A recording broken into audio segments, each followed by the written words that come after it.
Around the same time last year, I had my first real confrontation with the survival horror genre through playing the remake of the first Dead Space game.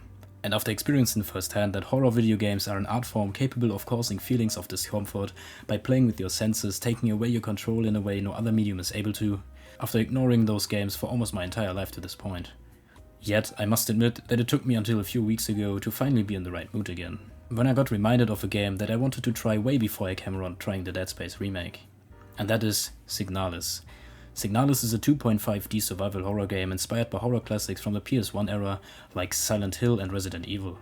And if playing a game that makes you feel like experiencing sleep paralysis with a German-speaking sleep paralysis demon sounds interesting to you, Aliens ist die Alien-Baby, wir zu dritt haben noch Platz, kommt alle mit. I have fantastic news. The game has been developed by Rose Engine, started development with a prototype in 2014, and released 8 years later in October of 2022. That might sound like a lengthy development cycle, but if you consider the studio's size and the amount of depth and lore this game has to offer, in my opinion, it is more impressive than anything else, especially if you look at the finished product. Because the studio, located in the second largest city in Germany, Hamburg, consists of only 2 people, Juri Stern and Barbara Wittmann, who, according to their website and social media pages, have never developed a video game before. Now coming to the game itself, in Signalis you play as Elster, which is the German word for magpie, an artificially created humanoid mechanic unit that wakes up inside of a crashed spaceship now looking for her Gestalt. A Gestalt is a real human being that a set of humanoid replicas is based on.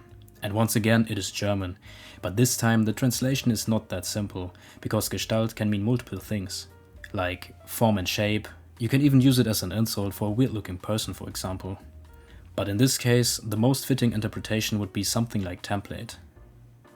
Anyway, the game itself is set in a mining facility on an ice planet named after Ling, a fish mainly living in the cold waters of the North Atlantic Ocean that is part of the territory of the so-called Yusan nation, that even down to its flag is heavily inspired by the former communist Eastern Germany. Inside the station, those influences become more obvious, as almost the entire game's aesthetic is themed around a neo-futuristic version of an Eastern German Cold War era work facility. And this, in combination with the PlayStation 1 era graphics and art style, makes for a very unique setting, which further lays the foundation for the game's fantastic atmosphere.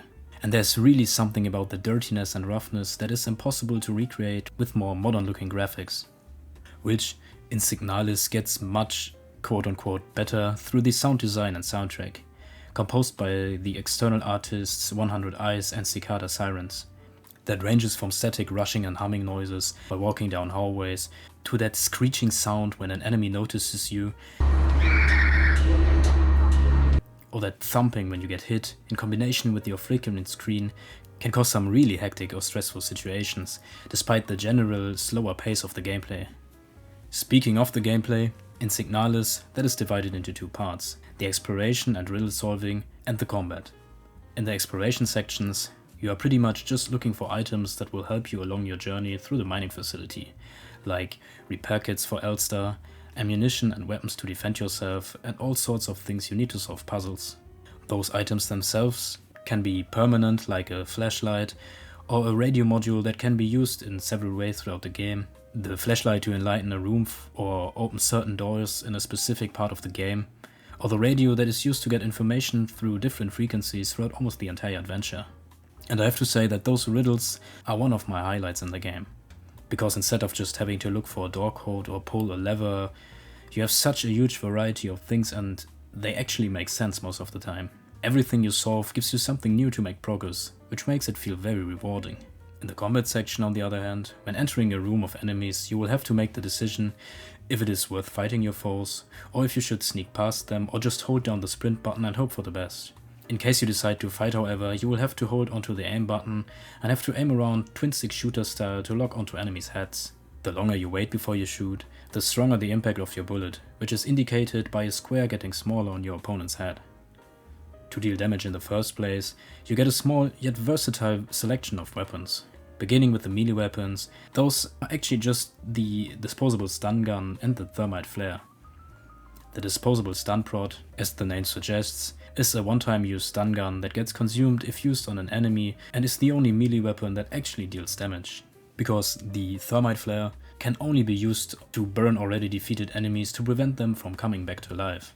And the little push or punch you can do when an enemy gets close to Elster doesn't actually do any damage. Only through the game's debug menu you are able to spawn a once planned machete. Now to the actual firearms. Here, Rose Engine didn't get too creative, as your arsenal will consist of a standard 9mm pistol, which will be your starter weapon and doesn't really do too much damage, a pump-action shotgun, a powerful revolver, a submachine gun, the most powerful weapon the rifle, and the most unique weapon in your arsenal, a flare gun that can also be loaded with explosive shells. Obviously, all of those weapons use different types of ammunition, so you will have to switch weapons regularly. And while playing, you should definitely look into every room carefully, because as far as I remember, all weapons aside from the first pistol are missable. Now before we come to the story section, I want to give you the chance to skip to the timestamp shown on the screen right now, if you don't want to get spoiled. With that out of the way, the game begins with our protagonist waking up and being released from a sleeping pod. Immediately after that, you are already able to freely control your character. By moving along the hallways, Elster will eventually come across a room with a cryopod that is locked and can only be opened by a button combination. By looking through the rooms of the ship, we get to know that the Gestalt that has been with us is missing alongside one of two spacesuits. To leave the ship ourselves, we need to find the airlock key first, but the only thing in our hands so far is a piece of tape. In the cockpit of the vessel, the news don't seem to get better, as the ship apparently shows no signs of moving again soon. Despite all the bad news here, one of the instruments has a Polaroid photograph attached to it. By the way, in the physical version of the game, you get a lenticular image version of the Polaroid you can find here. Anyway, now that she's able to open the cryopod, Elster heads there, opens it and finds a broken airlock keycard. But thanks to the tape found earlier, she's able to fix it.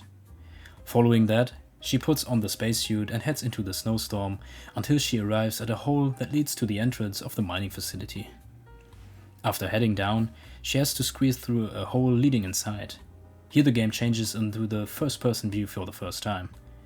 At the end of the tunnel, she finds herself in a small room that seems like a worker's bedroom.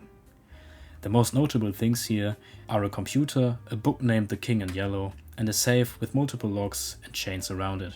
After picking up the book, the computer activates and the text, "Preparing to send message," appears, followed by a back and forth of a number code appearing on screen and flashing images of sceneries and Elster's ever-deteriorating body, before a red screen with the words "Remember our promise" shows and the first chapter begins. Here, Elster finds herself inside a bathroom of the mining facility. Outside, there is a lobby-like waiting room, with an elevator at the top end, a broken door on the left, a door that needs a visitor pass from the receptionist to the right, and the bathroom door at the bottom.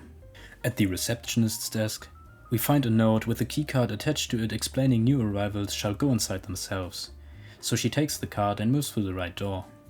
Here, the game opens up and besides more doors, the first safe room can be found. Right outside, two so-called Eule or owl units can be found that seem to be in a horrible state. She makes her way through room after room until she comes across a star or starling replica that seems injured as well. She seems to be surprised to see Elster and warns her that the situation inside the facility is hopeless. Elster ignores her warnings, shows her the picture of the Gestalt and asks if she has seen her. Star tells her she doesn't know her, but if she is still alive, Elster's best shot of finding her is looking in the mine below the facility, as apparently all Gestalt workers have been sent there. She sends us off by telling us that there is another elevator on the floor below, but we need another keycard to get there. So, after picking up a keycard, not the one she needs to get down though, next to the star unit, she heads back to keep exploring, until finding the room that the keycard can be used for. Inside the very small room is a computer and a desk with a drawer. Inside the drawer is the first weapon of the game, the 9mm pistol, a manual for said pistol, and an aperture card. With the pistol equipped, our protagonist heads towards another room, where she witnesses a Gestalt named Isa with a knife in her hand next to a destroyed replica. Isa is apparently looking for someone named Erika, but she doesn't really explain anything and just leaves Elsa be. With her gun, Elsa can put the aperture card from the drawer inside a device that reveals information including a safe combination. After tracking down and opening the associated safe, Elsa finally gets her hands on the desired classroom key. Inside the classroom, she jumps through a hole in the ground to reach the next floor. Here, the situation seems to be even worse than upstairs, as several replica units can be seen going wild, with several more dead on the floor. But with no other option than to keep moving forward, Elster is back to exploring. She comes across workers' bedrooms, a broken door, and a working elevator that needs a keycard to be operated. Inside the working elevator, a key can be found to open a maintenance hatch on the broken door. Past said now repaired door, our heroine gets access to what looks like a medical wing of the facility. Here, besides some supplies, a locked box with a blue butterfly on top, another safe, and a keycard to gain access to the kitchen can be found. By passing through said kitchen, a cafeteria can be accessed that contains another door leading to a lab with an X-ray device and an injured storch or stork unit. Further, inside a bathroom next to the lab, one half of a broken key can be found laying on the ground, with the second half being inside a group shower close by. After combining both parts, the key shows the same blue butterfly that was on top of the box found earlier. So after checking the other rooms for supplies and finding a piece of paper with some frequencies and words written next to them, Elster heads to the room with the butterfly box. With the box now unlocked, its contents are revealed to be the so-called Plate of Eternity. After touching said plate, a first-person scene is triggered where we find ourselves at one of the sceneries from the flashing images at the very beginning, a radio station in the mountains. Here we get access to the first permanent item, the radio module, and by setting it to a specific frequency, we manage to open a door that leads into a dark hallway before being transported back to Elster. Now that we have the radio module, we can put in the frequencies from the sheet of paper we found alongside the parts of the butterfly key. Those reveal the number combinations to several safes that belong to each of the words written on said paper. One of these safes contains an ID card needed to operate the elevator. The elevator can be used to get to 6 different floors. On floor 1, the only unnamed floor, we can find Isa again, who tells Elster that she is looking for her sister. The second floor, named Workers' Quarters, is the only one we already have been on before entering the elevator in the first place. The third floor, called Hospital Wing A, causes the elevator to have a malfunction or power outage. So the floors 4, Hospital Wing B, 5, Maintenance Level, and 6, Protector Quarters, can't be reached for now. The first thing Elster comes across in the hospital wing is a shotgun, a room with an X-ray device, another one with a VHS player, and a panicking Euler unit. She tells Elster that everyone got sick and started behaving weirdly, and that she is afraid to die. Further, she comes across an armored door that requires 5 keys to open: a fire, a water, an earth, a wind, and a golden key. The fire key can be found in a crematory alongside the first flares. The water key is inside a flooded area that needs to be drained before you're able to enter. The earth key has to be artificially created by printing its pattern on a blank card. The air key is hidden inside a vent, and last but not least, the golden key is acquired through another first-person sequence that is triggered after watching a videotape. Here, we find ourselves in a subway where we see Ariana Young sitting and staring on the ground. After getting closer, she suddenly disappears, and where she was seated lays the golden key. Afterwards, we are able to pass through the armored door and leave the hospital area. But before we can get into the next chapter of Elster's journey, she has to overcome the first boss fight against a mining nuclear tech high security replica or miner unit. To defeat her, you have to dodge her charged up laser attacks until she drops to the ground, which opens up her armor and makes her vulnerable. Afterwards, Elster is met by an Adler or Eagle unit, who she shows the Polaroid picture to ask if he knows something. The Polaroid picture, by the way, this time shows a woman named Alina So instead of Ariane. Adler looks at the photo before pushing Elster down an elevator shaft and telling her she shouldn't have come back. Following that, the scene changes to a school where we are put in the role of Isa, who witnesses a scene where Ariane is being bullied by a group of girls. Right after that, Elster wakes up at the bottom of the elevator shaft on level 5, or the maintenance level. Here, there are only 2 rooms, one safe room with the key to get outside, and one with a fuse box that needs a replacement fuse to work properly again. Outside, we find ourselves in a stairwell that goes from floor 5 and all the way down to floor 8. On floor 6, the first thing catching the eye is the huge red post box that needs a key to get to what is hidden inside. This floor is also much more spacious, with a few rooms to explore, and even more that are locked behind regular keycards. Or a mechanic I teased before, where the door only opens if the room is well lit. So it is on us to find the flashlight upgrade for Elster now. Along the way, Elsa also notices a paternoster lift that has no power, before going inside the last room on this floor for now, with a hole in the ground leading to the 7th floor. After dropping down, we get to witness a scene between Adler and Isa, who, with a knife in her hand, tries to get into the commander's offices. But before we get to know if anything happens between the two, we are already back in Elsa's shoes in the hallways of floor 7. Here, in the break room, Elsa finally gets her hands on a new fuse, so she heads back to the 5th floor to reactivate the electricity, which in return activates the paternoster lift. Using the new lift to get to the 8th floor, our heroine finds herself in front of the commander's office where Adler confronted Isa before. Inside the office lays said commander, unconscious, with a locked box on her hands. With nothing else to do for now, it's time for her to explore some more, until she enters a dark room with a lit flashlight module on the table, which now enables her to navigate rooms without light and to unlock the light-activated doors. Next we gain access to the owl room, where the only thing of interest for now is the broken music tape on a desk at the top end of the room. Thanks to the flashlight, our protagonist also finds herself able to get into the shooting range. Here we get another roll of tape and a locked weapons case.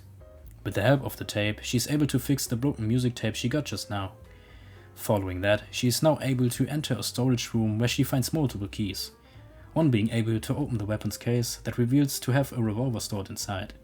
On floor 8, she enters the so-called workshop with the help of a keycard she got by using another key from the storage on a hidden keyhole behind a painting. On the table inside stands a transmitter able to send music played from music tapes through the facility. With the songs now playing through Elsa's radio device, she heads to the commander's office, where the sound of the music triggers the box inside the commander's arms to open, which reveals the hummingbird keycard inside. This then enables us to enter the hummingbird room that grants us possession of the eagle keycard and the postbox key. Inside the postbox we find the library key.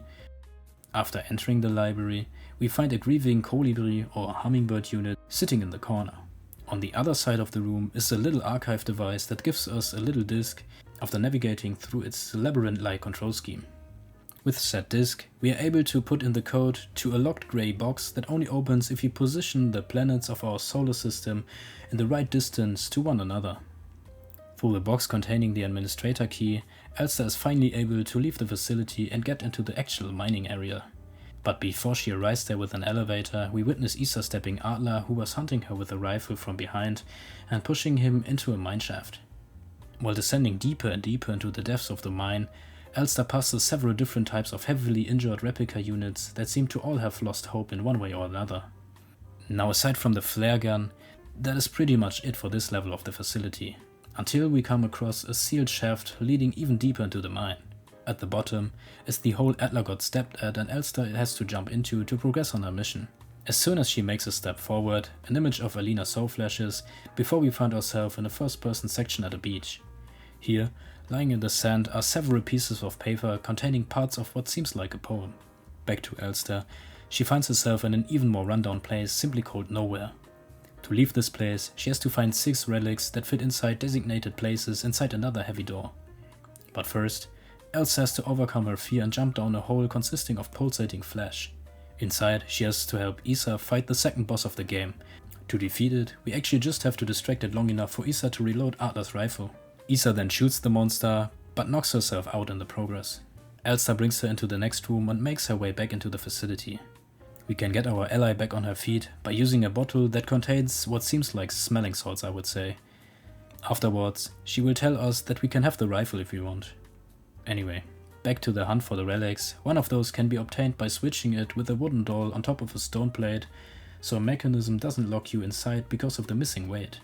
Another one is in a hand at a shrine that opens if you put 3 rings in the right order on the fingers of the other hand.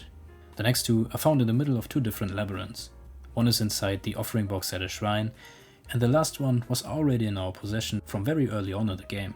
Beyond the gate of the 6 plates, we are confronted by a worried Adler who warns us that the commander was never the same after going deeper into the red void behind them. But Elster, determined to find her Gestalt, heads inside. After wandering for a while, she arrives at her spaceship. Messages and images flash before her eyes, before she dies trying to open the ship from the outside. The credits roll, and we are back to the main menu. But something is different. Elsa's eyes are empty now, and if we continue with the game, we are back in the Pinrose. And while it is the same ship, everything else seems different. The reason for that is that we are now in space again at an earlier time before the crash landing.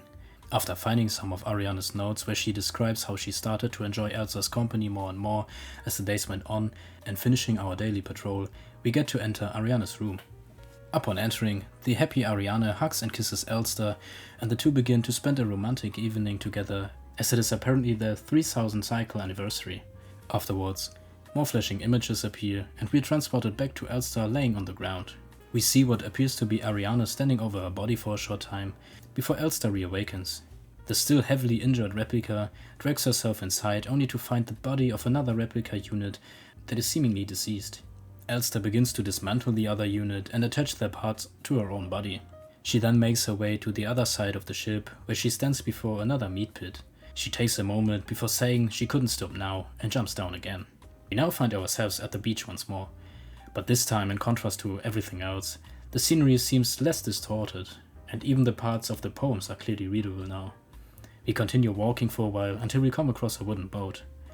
We get a short view at what could be a red beacon or portal before a side profile close-up of Elster appears, and we find ourselves back in the role of our heroine inside the bathroom of the mining facility. Elsa says that something is different, and that is at least somewhat of an understatement, as, like in the ship before, everything seems to be run down and red lines cover the ground almost like veins. The other rooms don't look better at all. Everything is covered in these red veins, and doors and walls are blocked by huge blob-like pulsating masses of flesh. Elsa maneuvers the throbbing labyrinth until she comes across a key to a classroom that reveals much bigger arteries coming from another hole. When we drop down into this blood vessel chamber, we are confronted by the disfigured face of Adler, who ironically says, "You have changed." The scene switches to him kissing the unconscious Falke on the head, saying it seems like everything was taken apart and put back together by someone who doesn't know what he is doing. Another close-up of Adler that now looks like he's missing his entire face appears, telling us he wears no mask. Before more text flashes that says, "I have become whole again and I hate everything." Then we see the injured twin sister of Isa looking shocked at her own reflection in the mirror, before a final text appears asking the question, "Maybe this is hell." Back to Elster, the replica finds herself inside Ariana's old home called Rotfront. We find the store she worked at before going on the mission with Elster. We even get to see the store the family of the twins owned, and find the last weapon, the SMG. But in the end, all we want to do is leave again, as Ariana herself is nowhere to be found. To do so, this time Elster needs to locate 6 tarot cards: the sun, the moon, the star, death, the tower, and the lovers, that have to be placed on a desk according to hints inside the book next to said table. The lovers can be found inside a painting we saw properly painted by Ariana inside the Penrose before. The star is hidden inside a box with a magpie drawn on it, that only opens when we transmit a signal through Elster's radio module. The tower is on top of some sort of food tray in the public house room. You obtain the sun card by developing a photo of a QR code that grants you access to a mailbox. To obtain the moon, you will not have to task a bunch of very little yellow people with stealing it. Instead, you have to open a safe, and to find the combination for said safe, I actually had to look up the solution online. And it was one of the moments that made me feel really stupid after knowing the solution, because inside said room is a display with butterflies inside, and if you look closely, each of the insects has a letter written on its wing, making up the code word for the safe's log. Anyway, ownership of the death card is received through witnessing Isa's death inside her family's store. She says she looked everywhere for her sister, but she isn't here anymore, and that she is sorry, but she can't go on any longer, before disintegrating on the floor. The card itself is found in between a picture of each of the twin sisters on a shelf at the top side of the room. Now with all the cards in her possession, Elster lays them down in the right place and flips a switch showing the moon faces for 6 different planets. These faces we now have to put into the wall ornament in the central hub area of the area we are being in right now. And I really have to say that I liked how the area changed and got more and more overgrown as you made progress, like paths getting blocked off by new blobs of flesh. But back to the ornament, because as soon as the last moon phase is set, the small hole in the middle suddenly becomes big enough to crawl through. Right after successfully doing that, we are back in first person mode, in the room from the very beginning with the PC and the book on the table. If we take the book, this time a message appears stating that the last seal has been broken and it's time to go home before switching to third person view in said room. We are then able to leave said room and enter a final safe room. Here we can check our gear one last time. By the way, if you plan on playing this game yourself, leave one spot free for the fight, it will make things much easier. Now, after reading the last letters and final documents, it is time to face the final boss Falke. You walk along a hallway with a note from Adler on the ground, explaining that gestalts began dying like Isa did by simply dissolving, and replicas began losing their mind.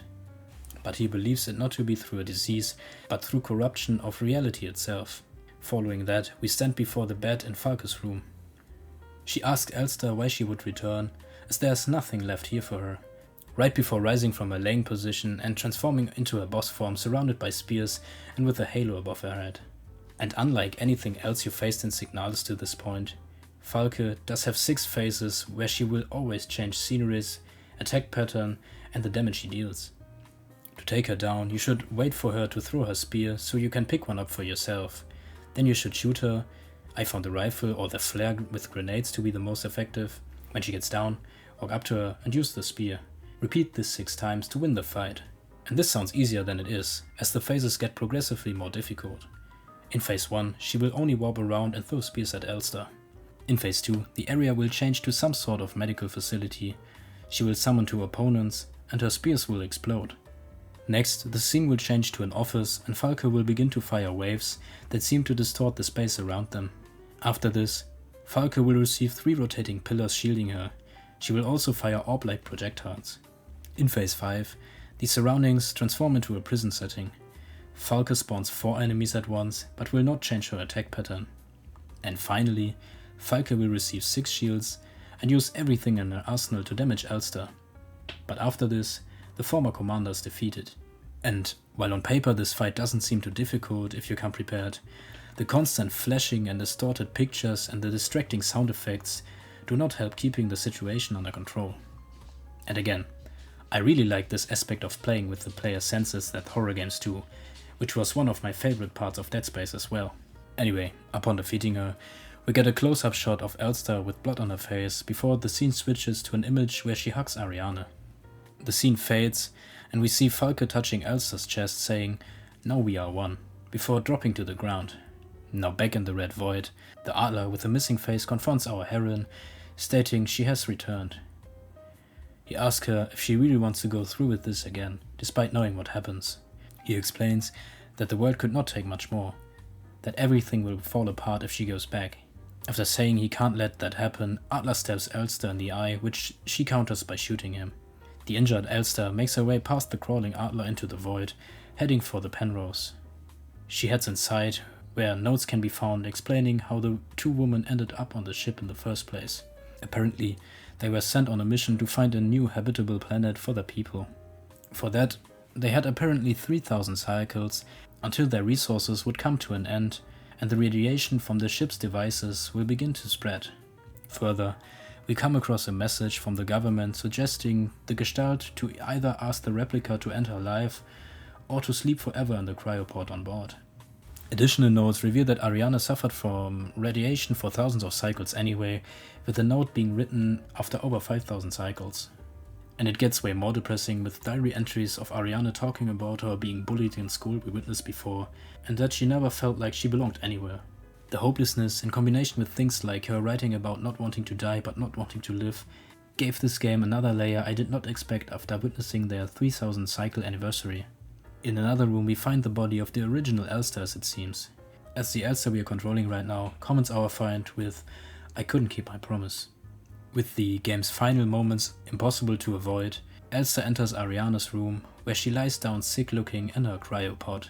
The entire room, even the insides of the cryopod, are covered in a bright shining red, like in the void we wandered a few times already. Elster kisses Ariane on the forehead, which is followed by Ariane saying her name. Elster, seemingly troubled, expresses her struggle with having to end the life of the person most precious to her.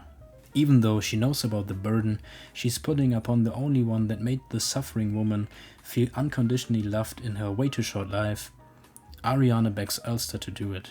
Elster, with a terrified look on her face, puts her hands around her neck, saying sorry.